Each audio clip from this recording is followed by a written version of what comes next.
So to all you guys, today's guest is Anurag Kashyap and this is Galatta Plus. And I must say, I love this frame because, just like people go to the Louvre and see the Mona Lisa, it's always been like a cinephile's dream to come to Anurag Kashyap's house and see his video library. So this is like It's this. out in the open. Till you came, we were just like looking at all the things and I'm like, has he really seen all this or? Yeah, a whole lot, at least 78 to 80%. Right. So Anurag, I hear you still write your scripts. Like, by I hand. still write with my hand, yeah. Huh. Is that something that you kind of? I've just not been able to adopt to technology. Okay. So I have, But you write really fast. I write very fast. Very fast. I will write faster than people can type. Okay. So that's why I write. My hiring of DAs is based on, can you understand my handwriting? And do you know final draft? Cool. So it starts there. Right. Then literally it ends in the bedroom with my tea. Because then they become part of my life in such a way that I'm dysfunctional without them. Let's leave your television stint, right, and all that stuff. So let's start with about Satya, which is about late 90s to now, which is Dobaaraa. It's been about 25 years. The way you looked at cinema then and the way you look at cinema now, what has changed? No, the cinephile in me looks at cinema the same way. I still look at it with wonder. I still want to see the films before I read about them because after I've read about them, my interest kind of wanes down. And then what happens is your opinion also gets colored. Right. So I like to have my own thing about the film. So I try to see a film before reading about it, which has become very difficult now. Yeah. So for me, that's why I travel to festivals to watch the film. But after the films come to the cinemas and I've heard so much about them, my interest khatam ho jata. Interest khatam ho jata because there is no sense of discovery in them. Your opinion is colored, your feelings are colored, everybody's opinion gets mixed, sab kuch. So that's the difference. Otherwise, cinephile in me is still the same. What was the last film you saw in a theatre? Last film I saw, I see films mostly in theatre only. Last film I saw in a theatre was Northman, Everything, Everywhere, All at Once. Happenings, the winner of Venice. India में cinema में मैंने last film देखी है God, it's so hard. It's been very far back. RRR, something you just... RRR के बाद देखी मैंने एक film. RRR, yeah, kind of RRR के, but after I saw Doctor Strange. You enjoy those films? I like Doctor Strange, first one. I did not like the second one so much. But you're kind of, you like this... I like everything. I watch mainstream cinema a lot, but lately what has started to happen is the Hindi mainstream does not engage me at all. Okay. So I prefer watching Malayalam and Tamil movies more. So either it's regional movies, and my team has also become like that. So they keep telling me, this film has come, ये Goregaon east में इस theatre में subtitles के साथ है, ये वहाँ पे है. I have my assistant one of my assistants and collaborators who works on Twitter as cinema subtitle something. He talks about Mumbai subtitles. So he tells you where the films are playing. No, he finds out where films are playing with subtitles. He puts it all on Twitter. Olivier Assayas, he kind of recently said that it's become very difficult for auteurs to function in modern cinema. Auteurs don't have a place. They don't have a place? Barring a Movie or Criterion, they don't have a place. So there are no more theatrical space for them? No. Okay. But it is also, this is the entire system is to be blamed. What used to happen in Europe, see, unlike India, that's why I keep telling a lot of my people that in spite of anything else, I'm fortunate to be born in a country that's obsessed with films. Right. I'll always find funding. I'll always find someone, until unless I make like a really shitty film, there'll always be somebody who has liked my film enough to give me money to make another film if I'm in controlled budget. And if I am in control, my artistic ambitions, little bit, because in India we can't really fully go out there. Outside, a film is funded over a period of time. So I genuinely have friends who are Academy Award winners, Palme d'Or winners, filmmakers who've been in competition everywhere. I'm better off than them. Wow. In a way, like I look up to them. But for them to find money is a process. So Anurag Kashyap actually finds it easier to fund his movies than Olivier Assayas. Yeah, Olivier Assayas still gets funding. No, I'm saying general manner. He still gets funding because he's doing Irma Web as a series now. Series, right? Yes. That's when he said this. Yeah. He's doing Irma Web as a series now. But as a filmmaker, why it has become difficult is because it's a cycle. In Europe, there are these cultural funds owned by the government. The cultural funds owned by television stations. There's Canal Plus, there's Gaumont, there's Arte. These are your three big players across Europe. And there's also Europa Cinemas, and there is Rai Cinema in Italy. These are your big players, right? So they fund actually mostly for their own television and their own network and chains, right? And their funds are limited based on, I think, like India, there also, the first preference is comedy. So the comedians, the comedy actors and stand-up comedians are bigger stars than the stars that we look up to as filmmakers. Right. When we go to Cannes and we look up to those actors, we realize that the bigger stars in France are the stand-up comics and the people who do comedy films. Their filmmakers face the same kind of thing, which Right. we never come to know about. So the cultural fund is a well they draw from. Right. So in last 15 years, what has happened is slowly, I've seen Match Factory forming. I've seen these big sales company forming. I've been there at the start of movie. The day movie was launched and there were 4 members, I am one of those first 4 members in Cannes, right? I've seen all of them start and I've seen what has grown and what has fallen the wayside. So in between 10 years, intervening 10 years, which is before the pandemic, the sales company started to mushroom. Right. So benefit of the film did not go back to the cultural fund, did not go to the filmmaker, it went to the salesperson, the Right. person who bought and sold movies. And because of which, a kind of movie started getting made. What was unique to, say, Noore Bilge Ceylan when it is starting out, or a Bellatar, or something like that, everybody started doing that. I remember being on the jury with Martin Scorsese, where the first thing he told his jury members, he addressed your jury members, you're going to watch a film. I just remember one thing, camera can move if people want it to. It's for the discerning eye, you can understand what he's trying to say. And he's not trying to say that, Bresson, the way he made movies, when everybody starts doing that, they're not being themselves. Yeah. They're imitating their own ambition and aspiration. Somebody else's voice also. Yeah. Yeah. They're imitating their own ambition and aspiration. So, the magic that you can see in a Noore Bilge Ceylan, the magic is not in every other thing. So, what has started to happen over the years, like if you go to Cannes, like I always prefer to go to Director's Fortnight if my film gets selected, Right. if it gets selected. Because every year, what films play at Director's Fortnight you will remember. Because they all get bought out, they all get sold, they go. But if you're in uncertain regard and your film does not win, it's forgotten. Out of 20 films, 17 every year are forgotten. Right. They don't find sales, they don't find outlets. So it's better to always to be out of competition. Unless you're in competition. So over the years, same kind of films have been made, and same kind of films have been releasing in cinemas, and they have no admissions. They have 0 admissions. So now the cinema owners have stopped to invest in them, to buy them, to release them. Right. And those are the films made by auteurs, or so-called auteurs, right? They prefer a film which the festivals also adapting themselves. Right. There are more genre festivals mushrooming. There are more genre films coming out. And genre is something that was Hitchcock. Genre is something that was Fritz Lang. Genre is something that was all those filmmakers that we look up to who started cinema were all genre. I just went to Bologna to see the restored films.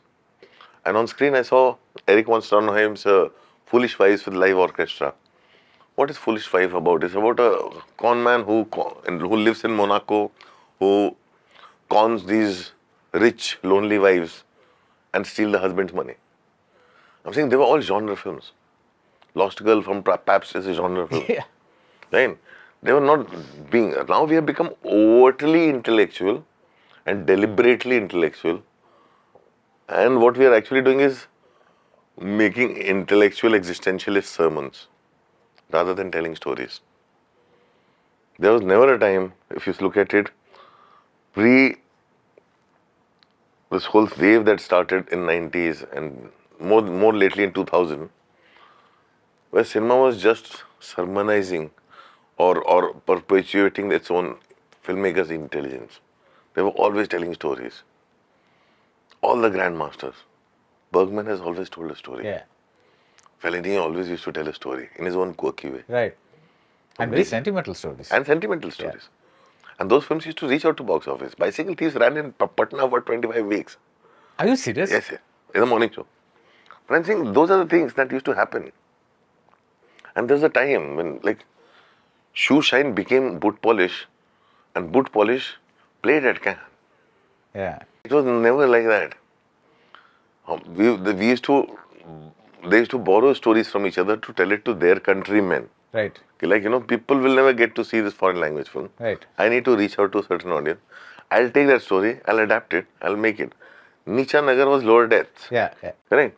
But they're two separate films and two separate interpretations. Sensibilities are different. Sensibilities are different. Nicha Nagar never released in India. But it went to Cannes. But it won at Cannes. It won at Cannes, yeah. Yeah. It won at Cannes. That's why Shekhar wanted to remake it, adapt it as Pani. So I'm saying things have changed, and when the films are not making money, so now sales agents are selling out. They're drying up. OTTs have destroyed the sales agent, the middleman. And OTTs have destroyed the middleman, and there was a lot of resistance towards them, OTT, when it started out, remember? But the resistance was largely from the community of sales agents because they knew That it would destroy them. Now filmmakers somehow get direct benefits. But OTT is also catering to the genre. So the biggest buyer at Cannes today is Mubi. Biggest buyer at Cannes today is Mubi. I don't know how much Mubi pays to those big films at Cannes, whether they recover the cost or not, but some films they buy rights worldwide. And after Mubi is every other player. Right. A lot of films totally disappear. आज भी मेरे को याद है I still have been looking in which country did Sierra Nevada release after playing in competition at Cannes, the Romanian film, and I can't find it anywhere. It's just not. Right. Petro's Flu, which I saw last year at Cannes, it was very difficult for me and found a Russian DVD in a different country from a third party seller. Yeah. Because I said, these are the films that blew me. I want to find it. And I found it. But it is a Russian DVD with English subtitles, not even a Blu-ray. So you also have ADs who do the search for you? No, I do it myself. They don't know because I spend my life doing this. I can't train somebody to do that. Right. Yeah, but I tell them the name of a film that I can't find it anywhere. Can you find it anywhere? Because when I can't find it anywhere, then I tell them, okay, I'll watch it your way. Right. Somehow put it on my laptop and I project it and watch it. What made you do something like Dobaaraa? I mean, I'm curious about the thing because obviously you like the original. I never saw the original. Oh, you never saw the original? Okay. No, I saw the original later. But when I said yes to it, Dobaaraa, what happened is... So it was a project that came to you? It came to me as something else. It's a very strange story because I definitely don't do remakes and everybody knows that. And Taapsee knows me very well. She's become a very good friend over a period of time. So whenever she's reaching out for a new director, or Taapsee is her own person. She finds a project and she puts it together. People don't know that about Taapsee. Like everybody like, she's lucky, projects don't fall in her lap. She finds a project and puts it together. Taapsee doesn't come from an idealist place like I do when it comes to making a choice of scripts, right? She wants to make good films. She's like... Explain that. What is idealist place? But in the sense, I have grown with cinema. Cinema is for me everything, right? And my whole thing is like, I want to express myself. I want to represent myself, whether in genre, and I'm more of a genre freak than an art house person, right? In a genre way, I want to... how many films have I actually have originated from me? Mukkabaaz did not originate from me. Manmarziyaan did not originate from me. Choke did not originate from me.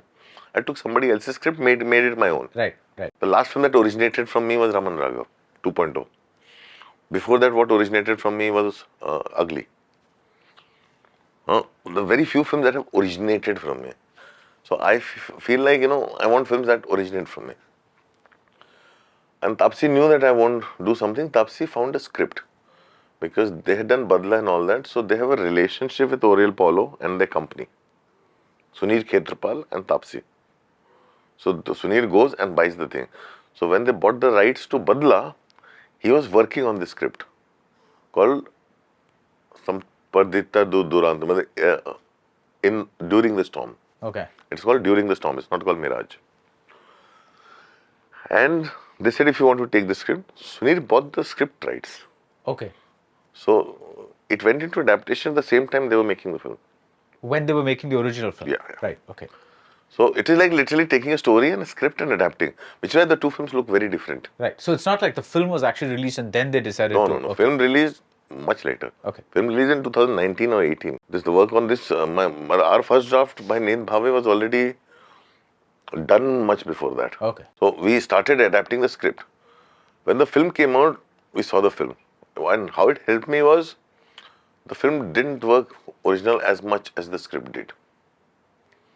And then being a filmmaker, you instinctively know where the problem lies. Yeah. Problem lies in the edit room. Problem lies in when you're making the choices, how much pressure you are under. Right. So I said, I'm not going to let that happen. I have to make the film my own. So Tapsi reached out to me saying, can you find me a director for this film? I said, what kind of film it is? He said, it's a time, genre, all that. So I reached out to people I knew. They also like my assistants, like Vasan Bala, everybody. They're also my assistants. They all said, remake, I don't want to do remake. I don't want to do remake. So they all like me. So I said, yeah, nobody I know will do a remake. Let's forget about it. And then we were doing Sand Ki Aankh. And this is what I called then, Sand Ki Aankh. Ki shooting chal rahi thi. And I was there. And I had 5 hours layover in Delhi. Because I went from Meerut, I reached early. I wanted to avoid the traffic, so I left early. 5 hours layover. So I said, bhej me, I'll read it. I started reading it. I was engrossed. I finished it. I said, yeah, whatever I want to make, nobody is letting me do it. So I might as well do this. So that's how it started. Okay. And that's how that was starting of the process. I said yes, ball started rolling.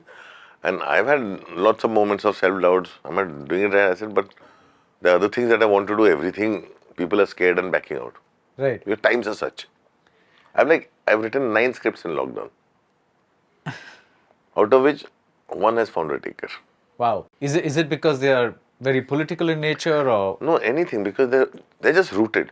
The moment you root something, it becomes political. Right. See, political is not about being anti-Modi or anti-BJP or anti-Congress. Political is the moment you root a film in a culture, then there's an identity given to a person. Politics begin there. Politics begins with identity. Right. Right. But your very first scene in Mukkabaaz, which was released in theatres, was that was the last film. After that, I have not been allowed in UP. After that, it's hard for me to even go to UP. Yeah. The chief minister said that हमने खैरात बांटना बंद कर दिया. My producers suffered because of that. For Mukkabaaz and Sand Ki Aankh, especially a film made tax-free in UP by the government. The only 2 films that the producer did not benefit from the state film policy and were not given the subsidy was Sand Ki Aankh and Mukkabaaz, Reliance and both Color Yellow. Right. My producers suffered because I was involved with the film. They were not given the subsidy. And those films were acknowledged, endorsed by the government, used by the government. Until then, I was the face of the film policy, Film Bandhu in UP. And it turned around like that. So, Yeah. and he famously said in an interview, हम अनुराग कश्यप जैसों को खैरात नहीं देते. So, okay, fine, I accept it. You once said that the biggest problem in Bollywood is that nobody understands an original script, and therefore it's easier to sell template films or genre films or whatever it is. Is it still the case? It is the case in a way, because I'll tell you, it's easier for them to understand. See, down south, filmmakers are coming in from all directions, all walks of life, all cultures. I was in the Vijay Award jury when I saw Managram, and there were diverse voices. Right. Like, you would not have imagined that Lokesh would become this Lokesh. The industry is such that people will continue walking in from all walks of life. Here, cinema is largely controlled by those people, and that to second generation, that has grown up in trial rooms. Right. They have not lived life. So their referencing is based on cinema. So what is not on screen can't be cinema to them. Right. So if you see Hindi films, what is not on screen cannot be cinema to them. The biggest problem with YRF is that trial room effect. You take a story and you want to make a Pirates of the Caribbean out of it, so it becomes Thugs of Hindustan. You take a story and you want to make Mad Max Fury out of it, it becomes Shamshera. The thing is, you never make the original root of the idea into a film because that in your head that can't be cinema. Okay. Because it's not been made. So the first reaction is, yeah, this is so good, this can be like Mad Max Fury Road. Let's make it like that. Let's not spare any cost. And the moment you head in that direction, you're cheating yourself, especially in today's time. It would have worked 3 years back. The same Shamshera would have really worked 2-3 years back. At least much more than how it has worked now. But when now people are exposed to OTT, when they watch a Squid Games, they're seeing Squid Games. Squid Games is not getting inspired from anywhere else. They're understanding the Korean culture. Like people are so invested in Korean culture that they know BTS, they know their music scene, they know how it is. Right. We have had a girl from Odisha who's gone all the way there and become part of their pop world. And for that, their world is very controlled. They create artists and it's literally like, they function like they're making sausages, you know. Yeah. So that's how Korea is. But people have gotten invested because they're interested in the culture. And we are this, cinema is the soft cultural ambassador of any country. And we're forgetting that. What soft culture that are we propagating through Hindi films? How do we know us? There's nothing. Our films don't represent us at all. Whereas when you see an RRR, and whether I like it or not like it, you understand, okay, this is Telugu cinema. This is Rajamouli. You see Pushpa, you know this is Sukumar. Right. You know this is Telugu cinema.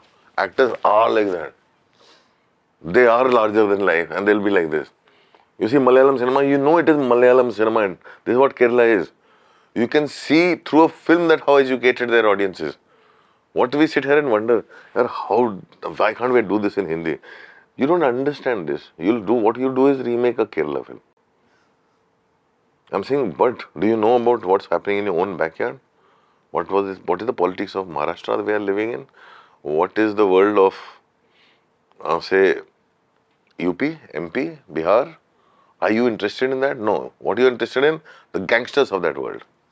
So you can tell the same story which is familiar to you, Right. set in different towns. Yeah. Which is why it is tiring for me. I said, we are a land full of rich stories. But the problem is, a lot of people grown up here, the land is very dirty. They won't even step into it. We want our films to look hygienic and beautiful. Right. That's the first thing. हमारी film में जब हम लोग shooting भी करते हैं, सबसे पहले रोड साफ कराते हैं. रोड पे आएगा, पानी मारेगा, फिर सब कुछ आएगा. रोड को रोड नहीं रहने देता. जब रोड को रोड नहीं रहने दे सकते हैं, तो बाकी चीज़ क्या होगी? So there are these phases, right? It's like, let's start from the 60s. There was this soft romantic Rajesh Khanna phase. Then there was this angry young man phase, which went on from Amitabh to Om Puri, Nad Satya, whatever it is. Then you had the Govinda Mithun / Mahesh Bhatt on the other side in the 80s and all that kind of stuff. So There are two Mahesh Bhatts. One Mahesh Bhatt, early Mahesh Bhatt, one later Mahesh Bhatt. Yeah. So 80s Mahesh Bhatt, right? It's like, because I love movies like his Thikana and all that. वो तो मुझे ठिकाना, कब्जा. Yeah, all I those used to are... love that. मतलब that one film that didn't work when Anil Kapoor की film थी वो. I don't know, I've forgotten. I used to love that film and nobody saw it, that film. The Mahesh Bhatt. Okay. I don't remember that film. I was a massive Anil Kapoor fan. You had this NRI phase, so-called NRI phase. So what is the current Hindi film phase now? We are looking. You're looking. There's no understanding Right now. now, nothing. Everybody is looking. Right. Everybody is looking because everybody is scared and confused. Pandemic combined with OTT has thrown people off. So what has happened is, like, I've had the most experts who tell me ये film चलेगी नहीं चलेगी. Them telling me that आज तो यार मैं भी नहीं कह सकता क्या work करेगा क्या नहीं work करेगा. See, it is based on that confidence that the films were put out by big studios. And we all used to look forward to कि क्या work करता है क्या नहीं work करता, towards YRF, towards Dharma, towards all those people. Excel was still making films. There were two kinds of films in Excel. Right. एक Zoya film and एक rest of the Excel films. They're very different standards. And we used to look towards them to find out where anything is heading. But Excel was not the barometer of telling us where it is heading. I'm just curious to watch what Zoya is making.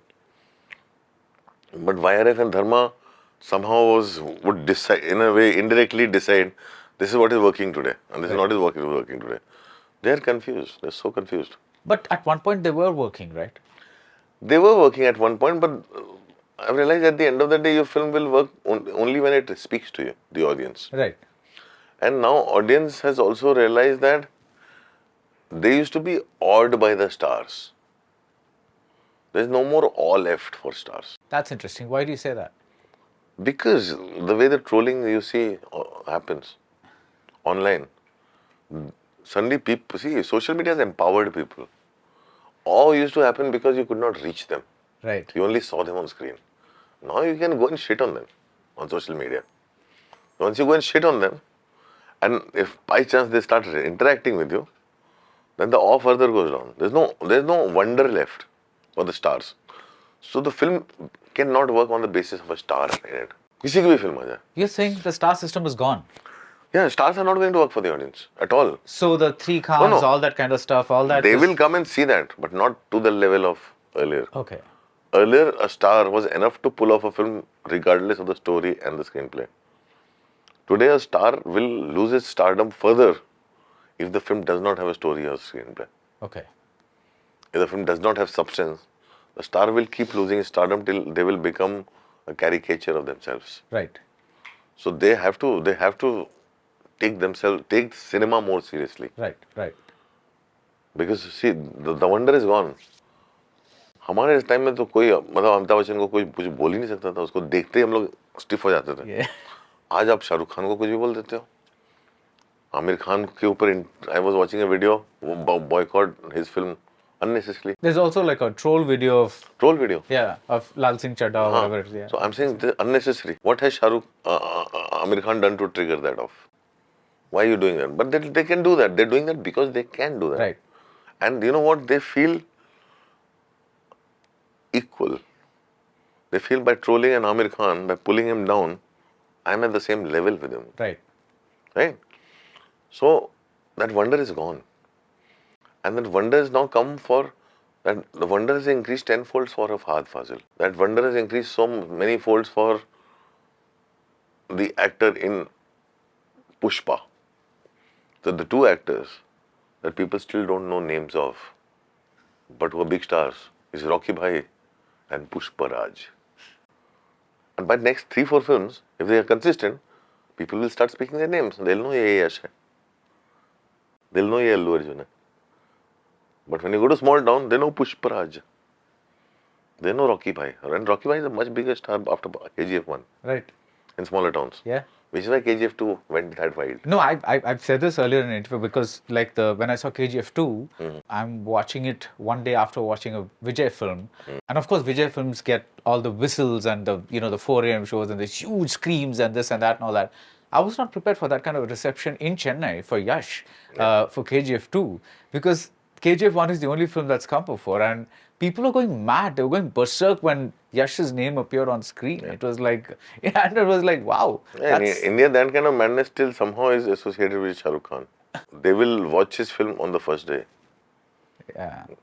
And if it doesn't deliver, they will reject him the same way they love him, the film. And then they'll wait for the next film. Right. See, everybody loves Shah Rukh Khan, the persona and the person. But that love also gives them a right to reject him. Yeah. So they're like, you don't take us somewhere else. You always took us out of where we are and our reality, and you took us somewhere else. And it's your responsibility, Shah Rukh Khan. It's your responsibility to make me feel good about my life. Right. To give me hope, to give me aspiration, to take me out of this world and be lost in you. But you can't be doing this for yourself to survive. Yeah. So if you don't take me out of my dreary, drudgy life and take me elsewhere, then I reject your film. That's how the audience is today. Let's talk about you, Anurag. It's like you make films that are not really happy films sometimes. You know? It's like they're good films. Like Mukkabaaz is, and I consider you interesting simply because you're one of the few indie filmmakers who has a very fantastic mainstream sensibility. It's somehow you take a lot of these mainstream tropes and make it your own. No, I've grown up on mainstream cinema. Yeah. So, I but the can, thing I can, is, I am very objective towards other mainstream films. yeah, I help a lot of filmmakers. I can like take your mainstream film and make it better. right. But it can't come from within me because for me it has to be rooted, and the moment it starts No, getting and rooted you in have your own reality. little twists to it, right? Yeah, To the revenge trope or the love trope and Manmarziyaan, whatever it is. The audience is going to say, "You're not taking me out of my dreary world." Is that what they're going to say to you as well? No. They want to feel as uncomfortable in my film as they used to feel before. Unfortunately, I don't have that pressure. I can, like, the thing is, when my film has a happy ending, people still get surprised. They're surprised just by that the film is a happy film with a happy ending. So I don't, and plus also, I know it will only work under a certain budget. So I know there's an upper ceiling of the cost in which I should make a film.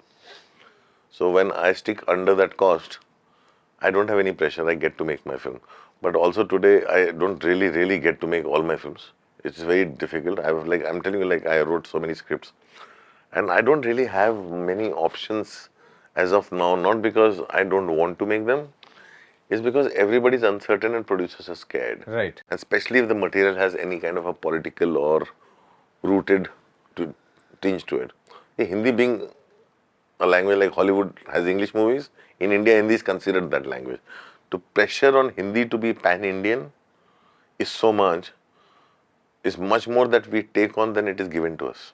Right? And because we take on that pressure, we stop being anywhere. Right. I'm saying Hindi is a larger belt. For us, Hindi cinema covers everything from over south, minus Odisha and minus northeast. Minus Odisha, minus northeast, and all over south, the whole southern belt of 5 states. उसके ऊपर का पूरा India जो है is considered Hindi zone. That is, Rajasthan is supposed to be Hindi. Punjab is also supposed to be part of Hindi belt. So our Hindi cinema is thought of as covering Haryana, Punjab, Rajasthan, and Hindi-speaking states, and Maharashtra, and Gujarat, and all that. So the pressure they take on themselves, so it never becomes a film about somewhere else. Right. So it's like, say, for example, we see a movie like Jaish Bhai Jordar. I didn't mind the film at all. I think the film was very unjustifiably pulled down and trashed. The problem with that film is the Gujarat didn't look like Gujarat. When you wear designer Gujarati costumes, which people only wear during Dandiya, so your characters are clothed like they're going for a Dandiya. And your world is so set-like because you shoot on sets. That's passé now. Today you build a set only when you're doing a period film. Right. You build a set when you're doing a Marvel kind of a movie or a futuristic film.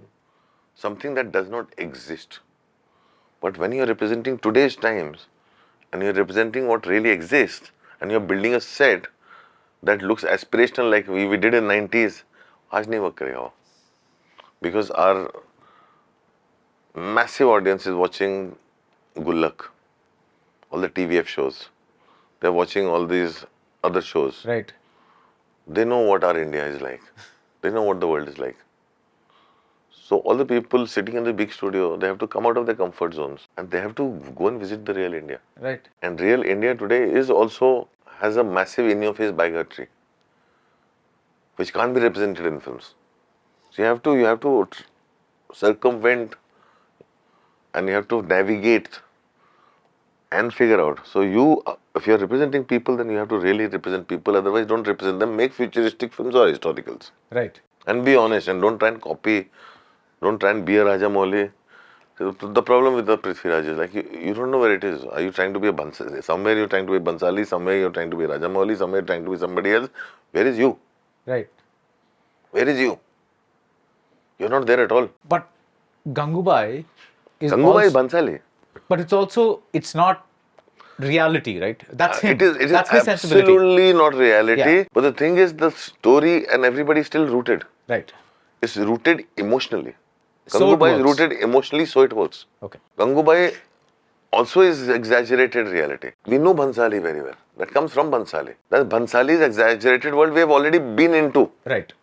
In which box office has accepted so many films. So Bhansali has also scaled down in that film if you want. Yeah. And Bhansali this time has not shied away from violence too.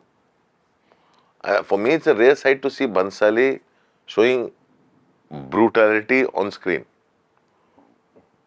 And then on top of that is a top-notch performance of the year. Bhansali either overwhelms or underwhelms. It doesn't cheat his audience. Let's take Aamir Khan.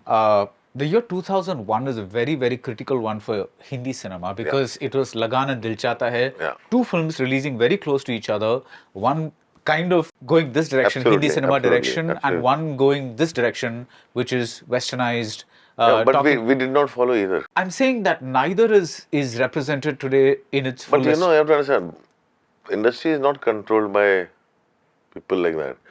Industry is controlled by trade people and things. They only work on how much a film earns.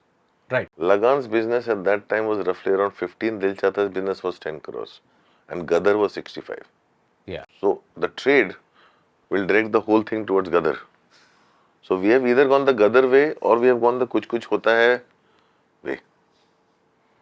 But we have not gone either the Lagaan way or Dil Chahta Hai way. But Dil Chahta has that sensibility. It had a massive impact on the culture. It was a cultural impact on the society as a whole. But cinema, Farhan stopped making films. Zoya represented that world and nobody else did. See, the thing with Dil Chahta Hai or Zoya's film is they're about South Bombay rich people. They're rooted. When you see those films, you feel like you're peeping in their world. Right. But the problem with a lot of these NRI fake drama was the sets look too artificial. See, the artificiality of our sets has become a massive problem today. Right. They have to be realistic. How would you classify a Gully Boy, for instance, which is not Zoya's world, but she's gone somewhere else? But she made it the Zoya way. Okay. Well, it's not 100% true representation of the world of divine. Right. Right? It is not. But it is to the West. It is. It's like RRR also. Right. The West sees RRR differently than how we see. And they have loved RRR. If RRR becomes an India selection, 99% it might get nominated for the Academy Award. 99%. That's the impact RRR has had in the world of Hollywood. Like India actually might have a nomination in the final 5 if RRR is the film that we pick. I don't know what film anybody is going to pick. I hope not Kashmir Files. Like Gully Boy, if you look at it, Gully Boy, the West loves Gully Boy. People went crazy in Berlin. Yeah, I was there that year. People went crazy in Berlin. And no, the filmmakers, the studios in Hollywood, everyone. They called Zoya. Zoya had to go on a tour saying no to films.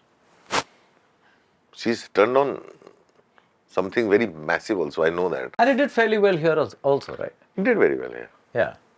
It's like a Zoya film does well in that range. Right. See, also because Zoya is rooted. Right. If Zoya was also exaggerating things more, she would also scale up. But her rootedness in her own world is also what makes, there's an element of realism that seeps into her film. Right. So those things, so like when you see a Dil Dhadakne Do, right? You're seeing a dysfunctional family story. So she has seen those people and she represents them. If someone put you in charge of Hindi cinema and said, go fix it, what would you do? Me, I would bring in a lot of outsiders and let people be. Only thing I would do is... Outsiders as in from different parts of... I'm saying when you pick someone, you allow that person or let the person tell their own story. Just based on success. Because somebody has a stream of success behind them, I would not let them dictate how newer people coming in should make films. See, why South works very well is because nobody is dictating ऐसे film बनाते हैं, वैसे film बनाओ या ऐसे बनाओ. Here, newcomers, everybody is still dictated. Like the studio bosses who have been ex-filmmakers. Right. They will still go and say that I understand music better than you. Let me do the music. Let me do the casting for you. Let me tell you what kind of film you should make. The day that stops, it's a very polite bullying. People into losing themselves. Right. That needs to go away from the film industry. You have hired me, trust me, and let me be me. Diversification. You have one person sitting in a cave who doesn't know the world outside, dictating how everybody should be making a film and telling them what to do. So obviously you're digging your own grave. Look at a Karan Johar. He hired his biggest critic, Somen Mishra, biggest critic, and gave him dramatics and said, run the company, and what you say that I lack, create space for that. So what did Somen do? He brought in a bunch of outsiders and interesting voices and empowered them. Now that's the way to go. So if you're hiring a Somen, you have to empower him. And if Somen is hiring other people, he has to empower them. You have to empower people. You don't dictate terms. That time is passé now. That time is passé. And Aditya Chopra needs to hire, if he has hired a bunch of people, he needs to empower them and not dictate them. Not control the casting. Not control everything. Sit in your office. Hire good people if you trust them and let them make their film. Right. Which is the mistake he makes. He doesn't let them. So this is something that a lot of people need to do. A lot of shows. You have to stop. Everybody has got their own ideas in their head now. Since they can't make a Marvel film, everybody's trying to make their own universe of something or the other. Right. Right? Because they think that's the way to go. But in the process, what you're also doing is you're pushing a lot of filmmakers to lose themselves. A lot of interesting voices will lose themselves. When you lose your voice, then you are always interesting for me as long as you're delivering a hit. The day you don't have a star, you're lost. Right. So, for me, interesting voices are those that are not dependent on stars. Yeah. That is the thing that needs to change here. Now that you say that this is the market, you have 9 scripts that out of which only one has found a buyer. A taker, yeah. A taker. I won't say buyer, taker, yeah. Right. Are we still going to see the Anurag who made No Smoking, Girl in Yellow Boots? Yeah. I am not giving up on that part of me. Right. Everybody wants me to do a remake of Gangs of Wasseypur. But if it didn't exist before and I came with that script, it won't be allowed to be made the way it is. I'm saying that time there was a system in place where I could go and fought. The film won't come out intact. It'll get chopped. Today, I cannot go out and make Gulal the way I made it. Even a Devdi will be hard to make. Why Devdi? Because it offends the sensibility of a lot of patriarchal men. Okay. When Devdi came out, you don't remember the kind of reactions that came out. I remember that. I remember those reactions and those letters written to me and messages on Facebook and things like, what kind of culture are you propagating where a woman is carrying her own mattress because she wants to have sex? The opening scenes, if you see there's somebody, they still keep picking out scenes from there. And right in the beginning, the discussion, the very intimate discussion between Dev and Paro on the internet. Yeah. There's a whole right wing that thinks I'm responsible for the cultural decline of our Sanskriti with my films. So empowering Paro with the sexuality is a problem now. In Manmarziyaan, the massive problem was that the girl is caught in the room with the boy in the opening scene and uska bhai usko gate tak chhod ke aata hai. When you try to talk to people what offended them, then the opening sequence is there, to baki to film bhul jao na. But it did well, right? So it is still not, my biggest success is Manmarziyaan, but it's still not the successful standard of the industry. You still want to make those films, it's just become harder. It's become harder because everybody's scared. Okay. Everybody's scared. So easier option is to do remakes, and I don't want to do remakes of very big films, very famous films. An unknown film like Dobaaraa happened. But it also convinced you. That's why you're It convinced me and I made it my own. Right. And I'm very happy with the film. I'm very proud of the film. But what is what problem that I'm foreseeing is now everybody will come to me to make remakes. You can't do one for them, one for you? One for them, yes. One for me, they won't let me. So it's not like, I wish I spoke Malayalam and I was born in Kerala. I wish I spoke Tamil and I was born there. I would have made those films. But those states have their own issues. It's just that outside, there only a particular No, kind but of there's film system gets in place that you still get to make films. Yeah. I'm saying, तुम्हारे state में तुम अभी भी night 2 बना सकते हो ना? Yeah, you can make an IIT, yeah. Right? If you can still make an knight 2, that's all one filmmaker wants. Filmmaker is not trying to change the world. Yeah. Filmmaker is trying to express something that is bothering him, and through a genre film.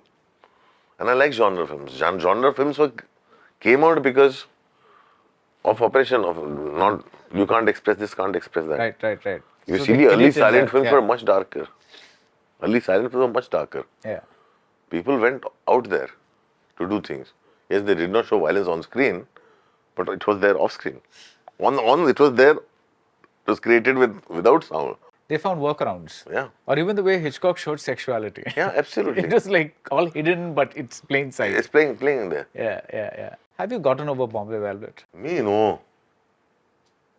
I have not gotten over what I wanted to make with it. So sometimes it's like, it sounds foolish. But It doesn't sound foolish. It's no, it sounds foolish in the sense that see, when you can own your own failures, no, you're okay, you get over it. It's like when it's hard to say that, yeah, largely it's my failure, but I didn't fail after exactly making my own film. So if I would have made exactly my film, I would have been just good, even if it had failed. even if it would have failed. A lot of films of mine have failed. Right. So what exactly went wrong there? Nothing, it's just that I took the pressure of too much budget, too much media attention, too much. A studio that was growing at that time and we were doing well. So it's like I took the weight on my shoulders and too much speculation. So I just did not follow my own instincts and intuition that I do while making a film.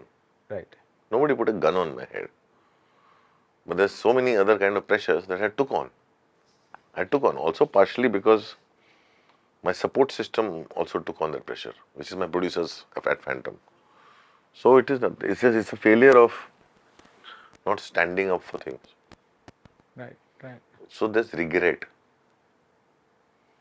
and there's guilt. Is there any other film that you feel about that way that you made? The ending of No Smoking, the last sequence of I love that film. the ending of it. Okay. No, I'm talking about not the ending of it, just pre-ending. That Okay. sequence of New Year's Eve. Okay. Things that are compromised because एक point पे budget खत्म हो गया. Yeah. So we did not follow the script and we created from what was available. Like the last shot of Gangs of Wasseypur, when Ramadhir Singh bleeds like as if somebody's opened a tap. Very bad VFX. And the man disappeared, ran away from the country and disappeared on us.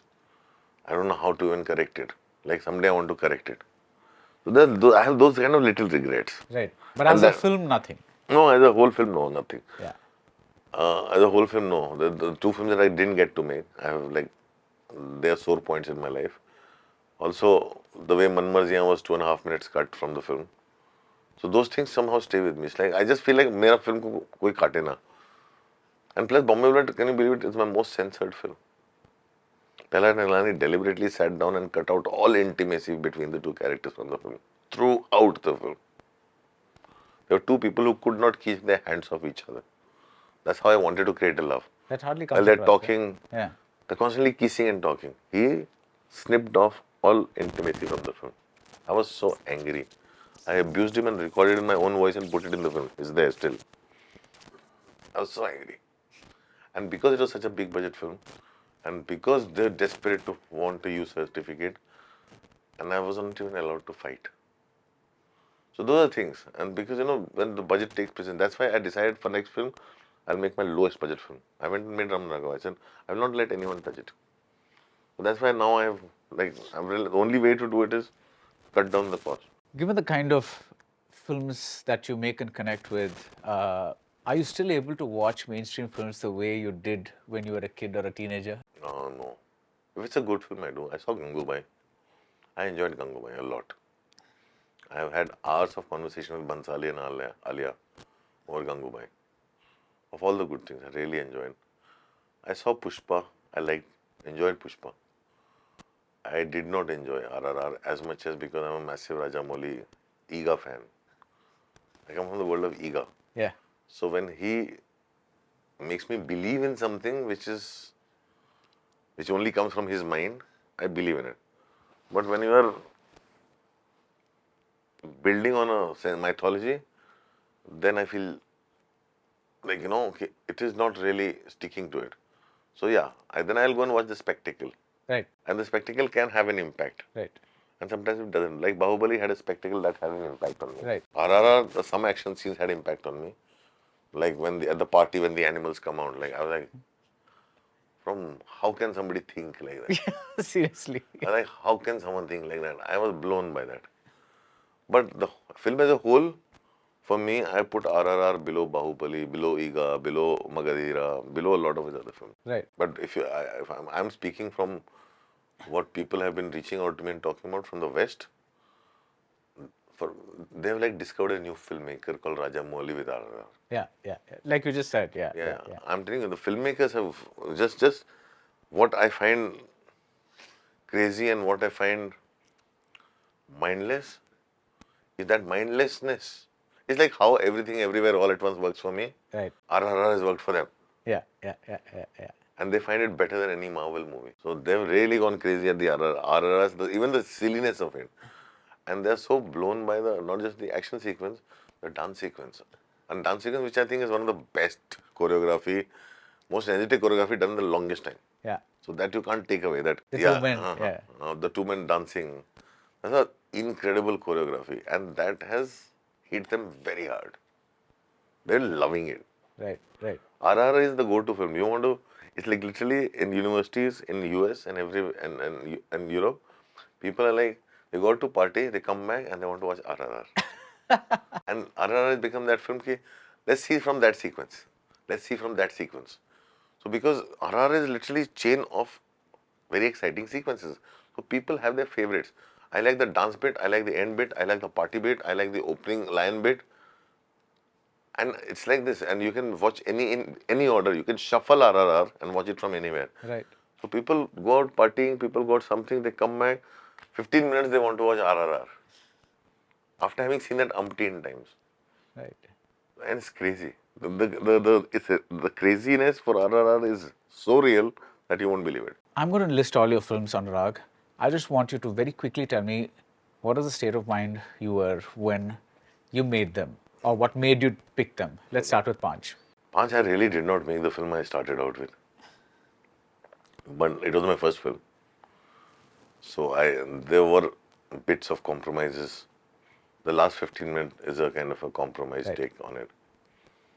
And I was just wanting to make my first film at a point because I was angry with the industry. I was totally corrupted by Ram Gopal Verma in his best phase. He's my teacher, mentor. I spent 3 years on Satya. Satya was a film full of newcomers. So I was like, I will make a film with everyone who's a newcomer, including the cast and the crew. And I will show you can still make a good film. That was my state of mind. Black Friday.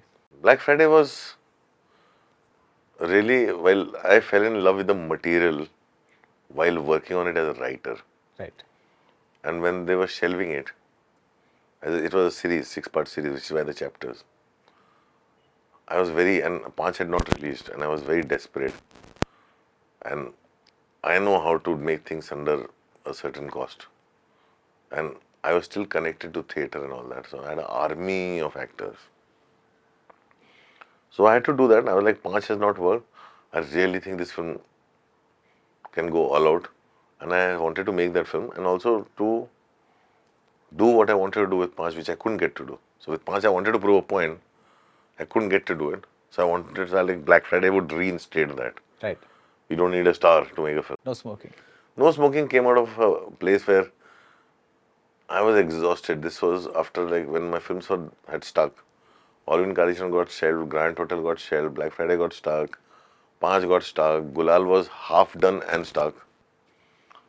And my friends were doing things and everything was happening for them. So I had everybody from my family to extended family to world advising me on why do you do this? Why don't you make a film? I did feng shui in the house. I did everything that anybody believed in. At that time, anybody who came and said that this is the problem, your chakras are not right, your grahas are not right. भाई ग्रह ठीक नहीं है, ये ठीक करो, वो ठीक करो, ये घर का कोना बदलो, मैं सब करने को तैयार था. Or because industry also indirectly used to call me manhus. That's also the time when people stole a lot of my scripts and my credit. Because they think the person will diminish. So at that time, No Smoking came from there, where literally it is like a film about me, who smokes a lot, who makes his kind of films, and everybody telling him, don't do that. Don't do that. And which is why, at that time, my friend who became the most successful was Abbas Tyrewala. He wrote Mehuna, Munna Bhai, Maqbool, yeah. all that. And he is the most vocal. You should not do this.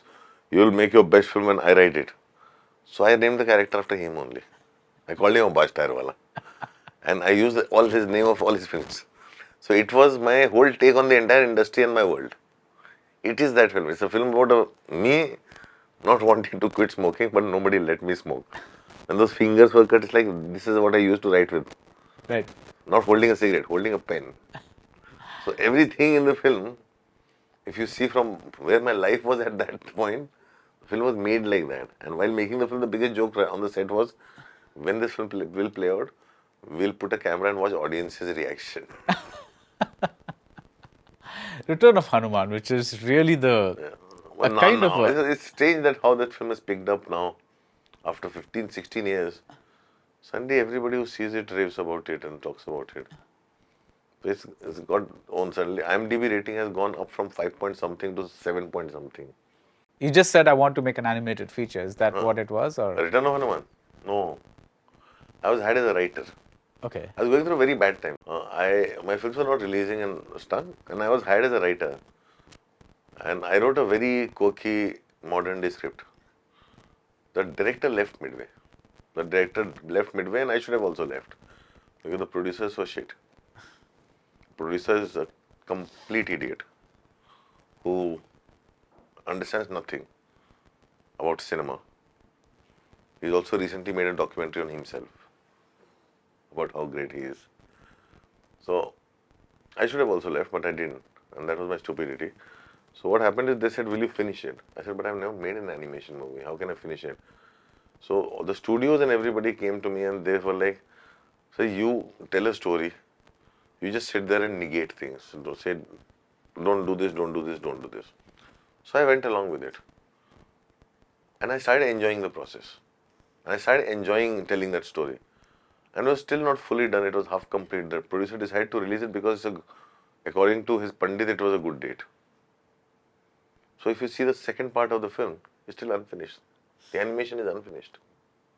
The whole thing that arrives, which is based on the environment and all the climate change, which comes as a villain, that part of animation is unfinished.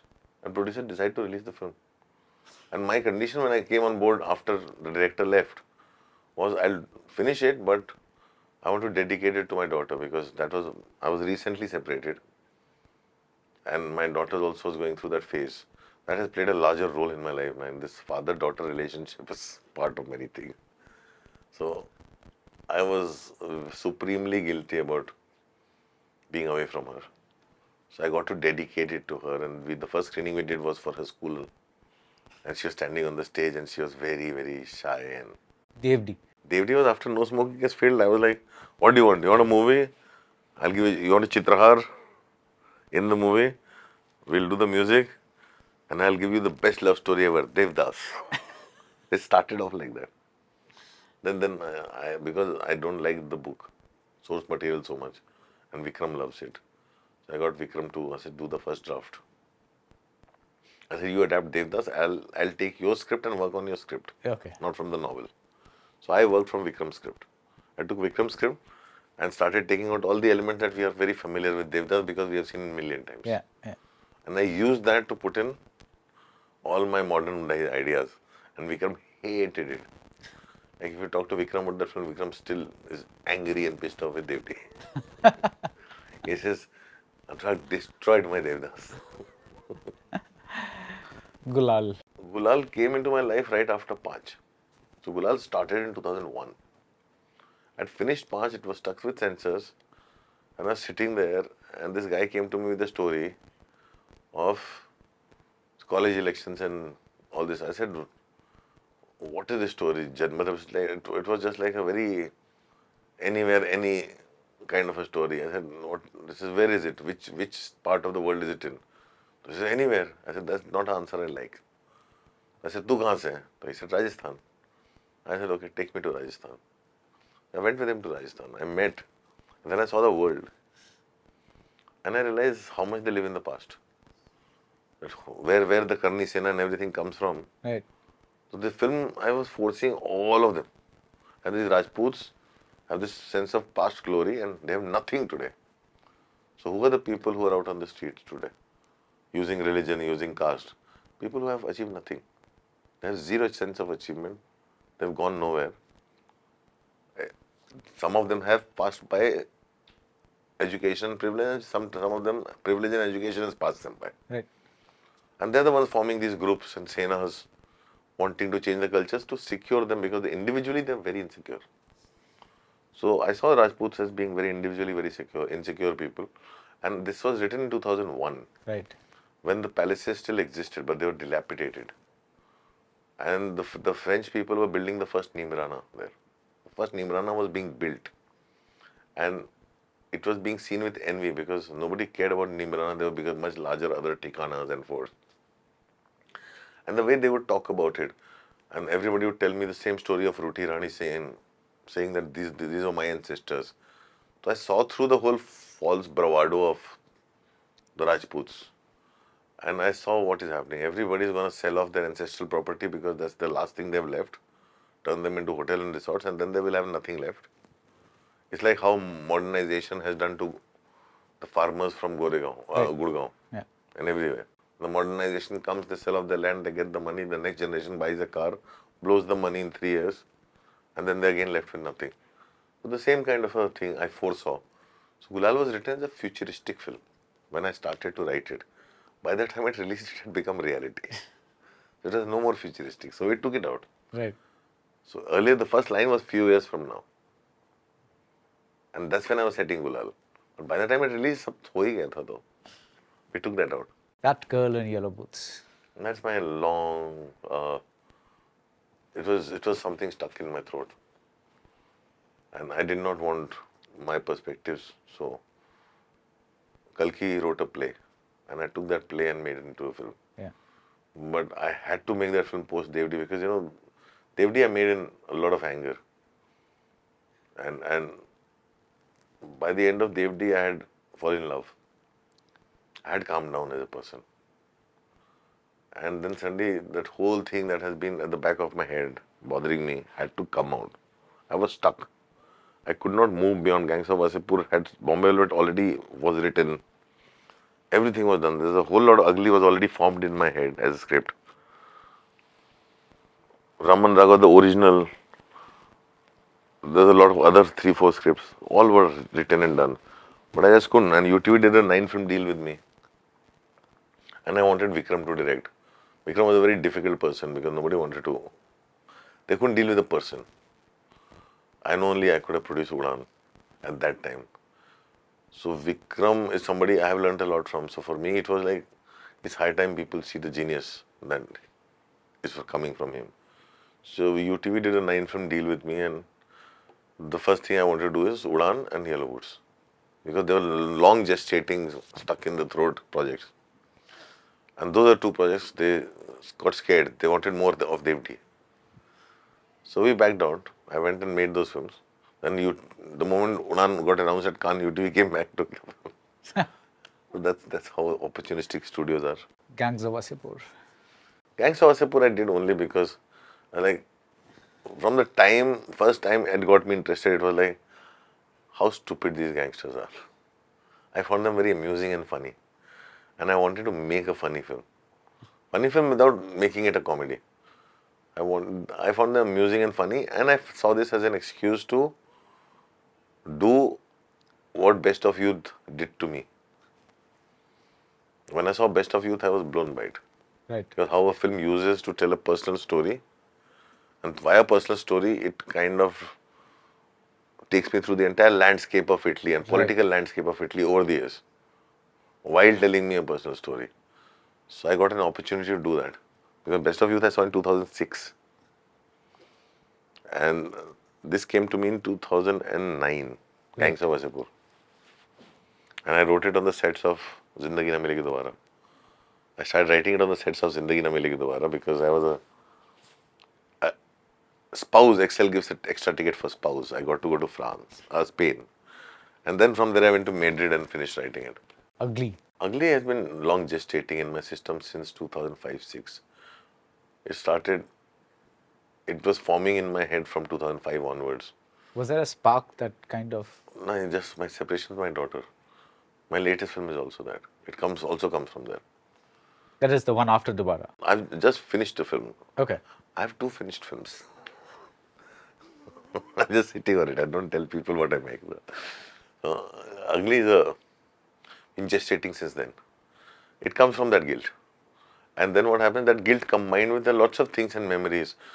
So it's very strange how things come together. Rahul Bhatt was that actor who I used to see when I used to live in PMGP colony, where I also shot portions of Ugly, beginning of the chase and where Rahul lives. His past life, I shot everything there. Because he's also a man from my past then. When he came to Bombay, before he became a television star and then disappeared, his life went. I remember this guy standing on his balcony with his 6-pack, brushing his teeth, while we were sitting in the restaurant eating breakfast. When I met Rahul again, so for me a lot of things came together. So Ugly is a mix of a lot of things. But the gestation was this whole separation of a failed person who's divorced, and he gets his time off from the daughter, and daughter's biggest complaint is, the one day you spend with me and that day also you're busy with your work.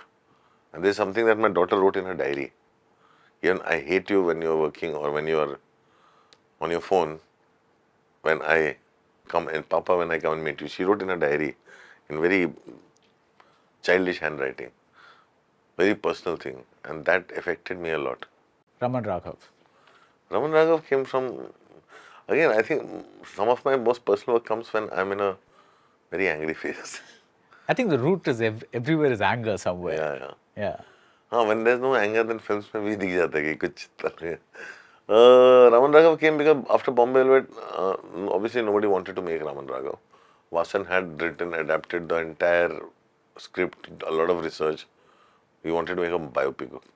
The idea was to make 4 films about Bombay and put it together. And we were supposed to make them cheap. Then the Phantom got formed. It got sold at a higher price. It was price script budgeting के पहले एक price पे बेच दी गई थी film. The way business used to do. So studios are equally at fault as much as the producers. So price came first. Then to justify the price, star came in. To justify the star, studio came in. Like a setup came in. Yeah. A set came in. Otherwise, I had done my recce over the years how I will shoot Bombay Velvet in bits and pieces like Basu does with low cost. Anyway, so because of which the other 3 Bombay films got shelved, which I still have. Now they're amazing stories. So one of them is Raman Raghav. So I was literally sitting there and I went to Madhu Mantena and I said, how much money will you give me if don't want to be answerable to anyone in terms of what my script is, what my cast is, what am I making? I want everybody off my back. So Madhu said, give me a figure of 3.5 crores. I said, give me that much money and leave me alone. And everybody get lost. And I went to Amsterdam and I made Raman Raghav. I just said, Raman Raghav नहीं हो सकता, मैं Raman Raghav 2.0 बनाऊंगा. I'll separate the two and tell people how this side or that side, you all are the same. That kind of an anger. One is a person who's wearing a righteous uniform and one is a known evil, which was like me. Yeah. And you are the filmmaker who knows what to do and I'm the one who's wasting your money, but we are both the same. So that translates into psychopath, and everybody is a psychopath because everybody is a sociopath in this industry. Mukkabaaz came from Vinith, and it was very inspired by his dedication to the limited. I've never seen an actor struggle so hard. Okay. was 16 years. And after struggling so hard, when he was like, nobody gives me that respect. You have given me a slight modicum of respect, but nobody even gives me that. And he wrote a story and he said, I want to get it made. And I said, go around, meet people. He met everybody, then he came back. He says, nobody is really making the film and they feel like, give me the story and I'll make it with somebody else. I said, let me read it. So the first draft he had written was a kind of a, it's like how Wasseypur was, the first draft was bastardized inspiration of City of God. Because that's how newcomers tend to think. Right. A film that already exists, let's take real stories and fit into those boxes. So it'll look like that. So we have our own, and we can also claim it's original because it's like that. Yeah. So that's how the Wasseypur journey had started. So I told them, tell me the whole story. So this was like a same kind of an attempt for Rocky. I said, it doesn't exist in India. India is not about professional boxing. India is not about that. I said, मैंने तो सुना ही नहीं कोई male boxer. Why do we make a boxing film in India? हाँ, and बनानी है तो वो जो there is one boxer. I said, उसको पूछो क्या है? And I said, and if I have to make this film with you, I can't afford to shoot boxing because boxing scenes, shooting them is a lot of money. I can't. So only way I can shoot this film is I'll put you in a ring with the real boxers, and you have to say fight, and it can't look unprofessional. It can't look like my Intakam Lunga, Dharminder boxing, right? So Vineet said, okay, fine. Vineet sold everything and went off. He sold everything he owned, including his car, and took the money and went into training while his girlfriend would cook for him in this one small room. And he started to train for a year. And when he started sending me videos, I was getting goosebumps. I was like, yeah, you know what? Then I actually read the script. And the scene that resonated with me was one scene where the guys goes in a job and he says, may I come in, sir? He says, you may not. And that suddenly my UP came back. I like, this is why sportsmen, people join sports to get government jobs. Yeah. I said, that's the whole film. And that's where the whole film and love story fell into place. Right. So I asked his permission. I said, I'm rewriting the script. Let me rewrite it my way to have a permission. He gave me permission. I rewrote the film. And Mukkabaaz actually came from that inspiration. An inspiration that came from Vineet. Manmarziyaan. So Manmarziyaan started with Anand L. Rai sending me a script saying, if you're interested. I read the script. They said this film was already shot. We already have actors. The director's not there anymore. We have shot for 1 month. All that. So I did not like the script per se very much. What I liked was Rumi. So I called Kanika. I said, Kanika, I really like the essence of Rumi. But first draft was, the script was more about Kakaji, about a wedding bureau. So I said, I want to make a film about this girl. So Kanika says, that's exactly what I wanted to do. But because she was also struggling, she was adapting herself, said the previous directors wanted me to do this. So I said, I'm not the previous director. Go back to where you were. And then I found out there's a lot of it that she's borrowed from her own life and everything else.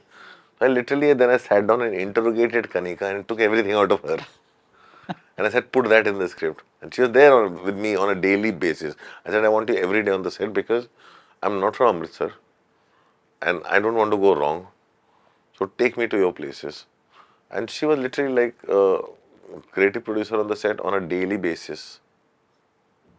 And Anand L. Rai gave me total freedom.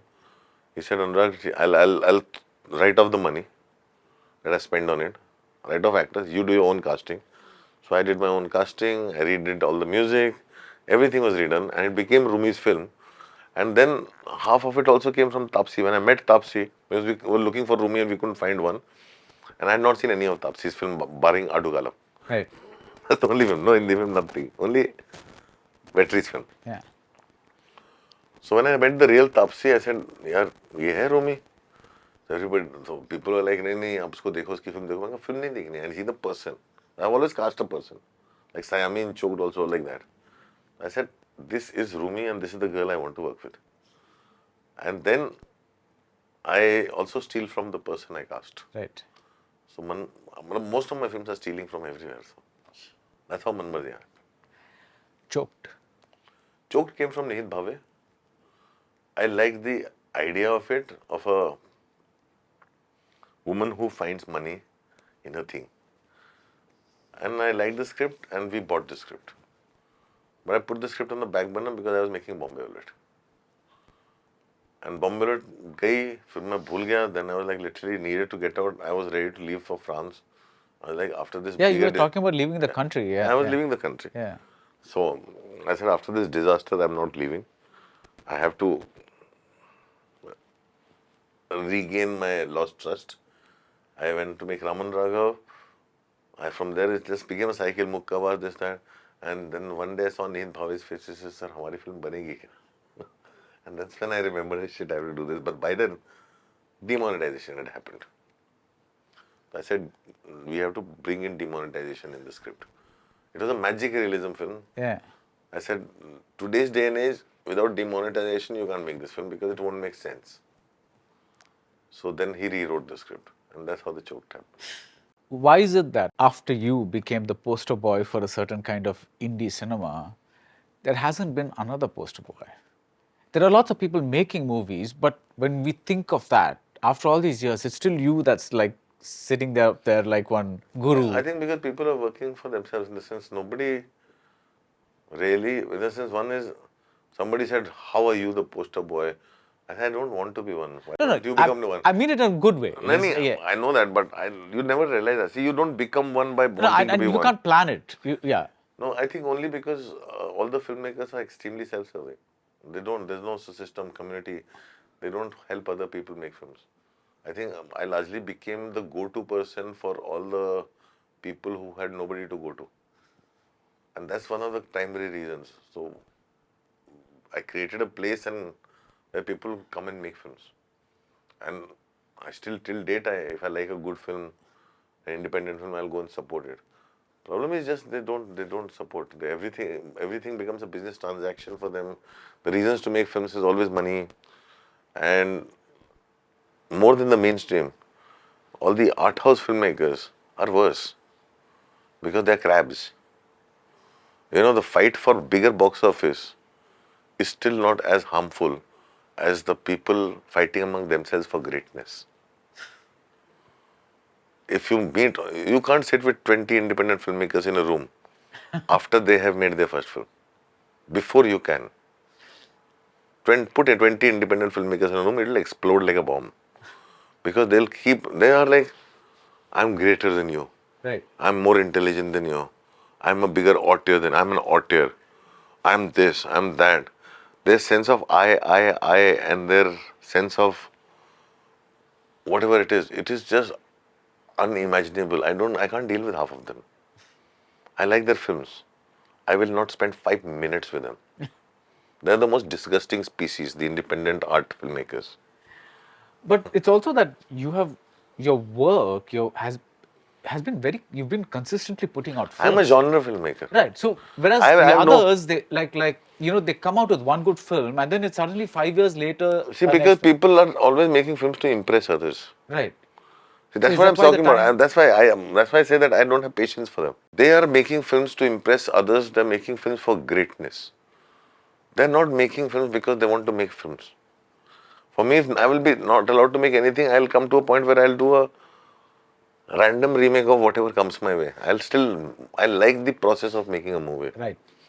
And it is not, if you look at my house, it's a genre of films mostly. Yeah. All the noir and all the horror and everything. I'm a genre filmmaker. I'm a genre freak. I'll go to Sitges over Cannes. I'll go to Fantasia over any other film festival. I'll go to Fantastic Fest over something else. I'll go to Bifan over Busan. Right? I'm that person. But yeah, I love other kind of films and I like honest films, and mostly that's why I support first-time filmmakers. Right. Because I have very rarely seen a first-time filmmaker being the same human being after his first film has succeeded. They become shit people immediately. Would you be part of that community after your first film? Did you change in any way? I would have been that human being if my first film had released on time. I think the greatest thing that happened to me was, for 7 years my film didn't release. I've seen people go up, come down, be shit. So that was my lesson. I realized this is what I should not become, because you never know how you lose themselves. Right. So I would not want to change one thing about that period, because I wouldn't be who I am. I would have been the same shit person if Paanch would have released or Black Friday would have released in time. Right. I would have been the same person, arrogant, full of self. Why I was making Paanch or Black Friday? To prove a point. Yeah, yeah, yeah. And the moment my point got proven, I would have put down everybody else. Right, right, right. So because I didn't get to prove my point, I think it humanized me. It grounded me. You just spoke about ups and downs and all that kind of stuff. Are you in a good space now, Anurag? I'm in a very good space. I have no reason to complain. Like, Jafar Panay is in jail. Yeah. So many other filmmakers in that country are in jail. Right? The filmmakers even in Russia, they cannot go out and do so much. I still get to have a choice. Okay, I've got 9 scripts, but one has a taker. One will always have a taker. जब बीच में कुछ भी नहीं था, I got to make Dobaaraa. Right? And I still am making films. There is not a single day I'm not working. And I'm non-stop making films. I have next 7 films lined up. Over the next 3 to 4 years. Nice. So I have zero complaints. Right. I have zero complaints. Okay, some of them will be mine. Some of them will be in exchange for others. So hey, I've just got to do a film which is my 100% ownership. Like a totally my film. Right. I'm so invested in that film. So I just got to finish that. So I'm very happy about that. Nice. Nice to see you in a good place, Anurag. Thank you so much. Thank you so much.